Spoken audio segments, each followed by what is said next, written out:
오늘은 여호수아서 17장 말씀 통해서 하나님이 주신 은혜를 나누고 또 승리한 하루가 될 수 있기를 간절히 바랍니다. 우리가 어제 보셨던 16장에 이어서 요셉 자손의 땅들을 분배하는 내용을 우리가 살펴보고 있습니다.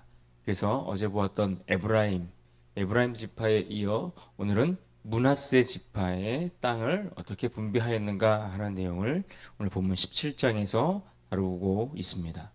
오늘 본문 1절을 먼저 보시면 이렇게 시작합니다. 므낫세 지파를 위하여 제비 뽑은 것은 이러하니라. 므낫세는 요셉의 장자였고 므낫세의 장자 마길은 길르앗의 아버지라. 그는 용사였기 때문에 길르앗과 바산을 받았으므로.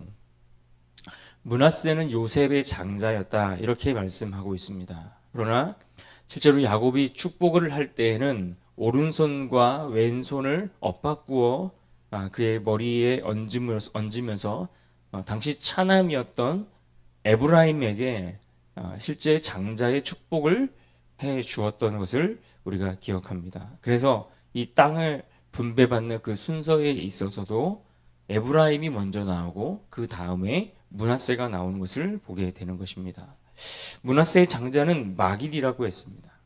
그런데 이들의 후손들은 이미 그 절반이 요단 동편에서 그 땅을 차지하여 기업으로 분배받았습니다. 그래서 오늘 본문에는 요단 동편에서 받은 그 절반 외에 나머지 절반, 므낫세 절반에 속한 그 자손들이 요단 서편에서 땅을 분배받는 장면이 오늘 본문 17장의 내용입니다.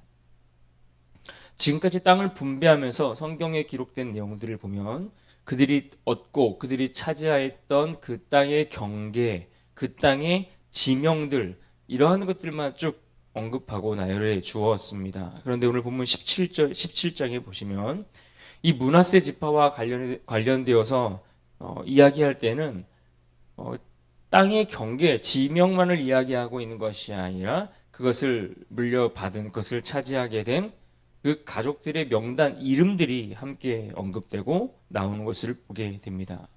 이유는 슬로보앗의 딸들 때문입니다. 3절 말씀 보실까요? 헤벨의 아들 길르앗의 손자 마길의 증손 므낫세의 현손 슬로보앗은 아들이 없고 딸뿐이요 그 딸들의 이름은 말라와 노아와 호글라와 밀가와 디르사라. 이미 우리가 민수기서 말씀을 다루면서 그때 이 슬로보앗의 딸들이 자신의 기업들을 요구하며 나왔던 이야기들, 장면들을 생각해 볼 수가 있습니다. 이 슬로보앗의 딸들은 어떤 상황인가? 아버지가 일찍 세상을 떠나고 함께 계시지 않는 상황입니다. 게다가 아들을 낳지 못한 상태에서 그렇게 세상을 떠나버렸습니다. 그렇게 딸들만 남아있는 상황, 그런 처지에서 그들이 딸들밖에 없기 때문에 실제로 기업을 분배할 때에 그 땅의 기업을 그들이 기대할 수도 없고 받을 수도 없는 그런 상황들에 있었습니다. 그래서 그 딸들이 함께 모세를 찾아가서 자신들도 그 땅을 분배받을 때에 기업으로 받을 수 있도록 어떤 도움의 제도를 마련해 달라라고 요청했던 것을 기억하게 됩니다. 이러한 요청들에 대해서 하나님은 그들의 요구하고 그들이 요청하는 것이 옳다라고 인정하시면서 그들에게도 기업을, 약속의 땅을 그 딸들에게도 주겠다라고 모세를 통해서 그들에게 약속해 주셨던 것을 봅니다. 민수기 27장 7절에 이렇게 말씀합니다. 슬로보앗의 딸들의 말이 옳으니 너는 반드시 그들의 아버지의 형제 중에서 그들에게 기업을 주어 받게 하되 그들의 아버지의 기업을 그들에게 돌릴지니라.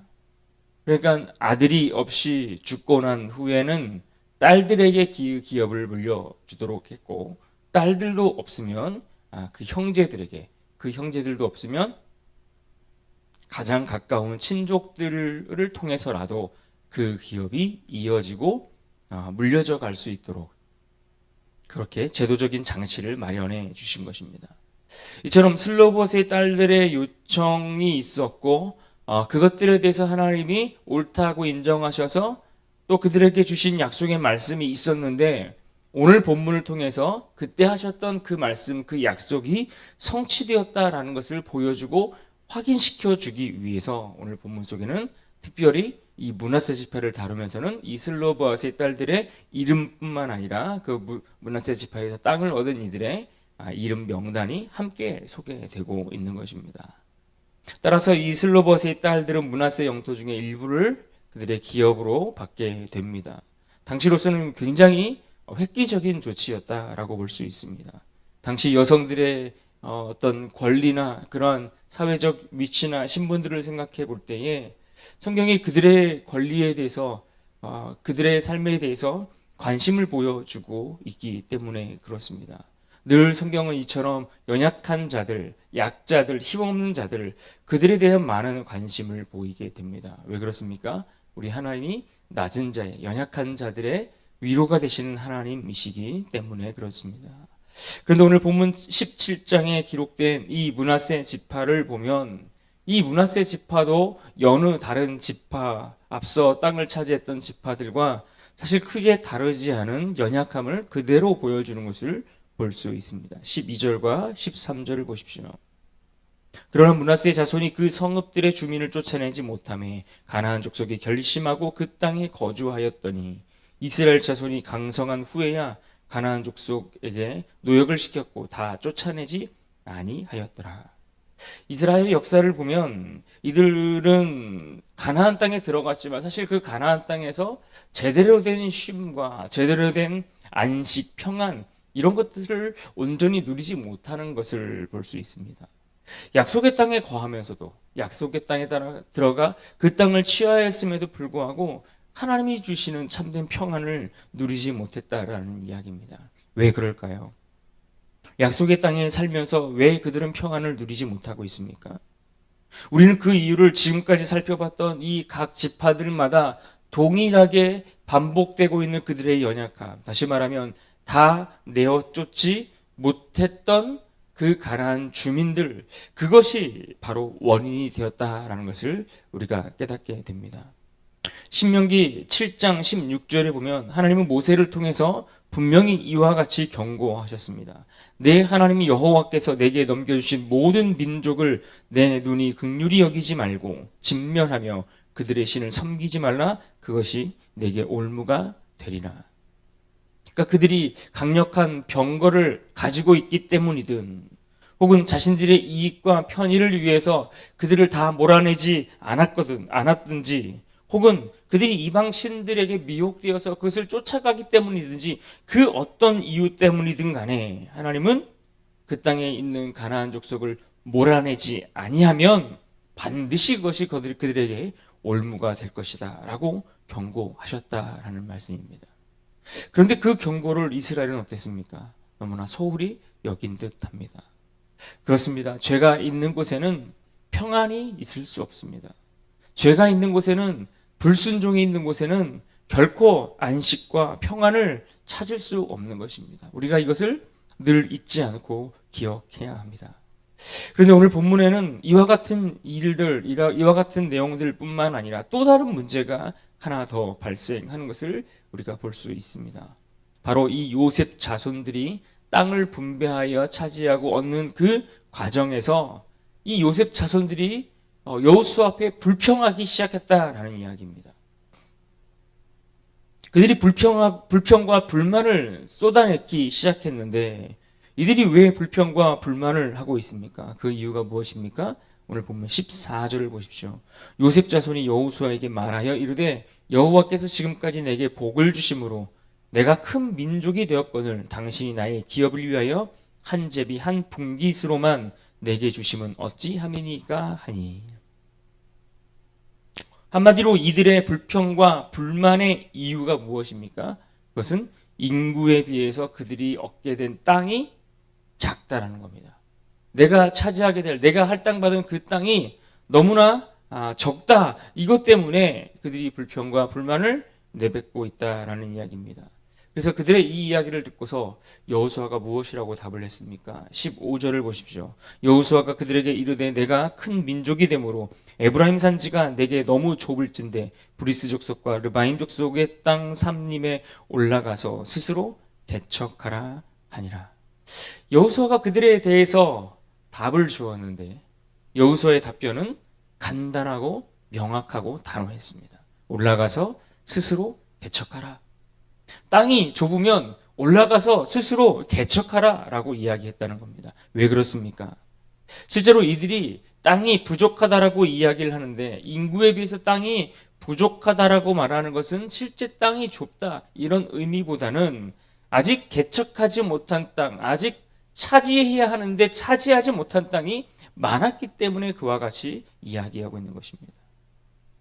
그래서 여호수아는 그러면 올라가서 스스로 더 개척해서 차지해라 이렇게 이야기를 하고 있는데 그러자 요셉의 자손들이 또다시 여기에 대해서 답변을 내놓기 시작하는데 그들이 진짜 불평하고 있는 원인이 무엇인가를 알 수 있는 대목입니다. 16절을 봅니다.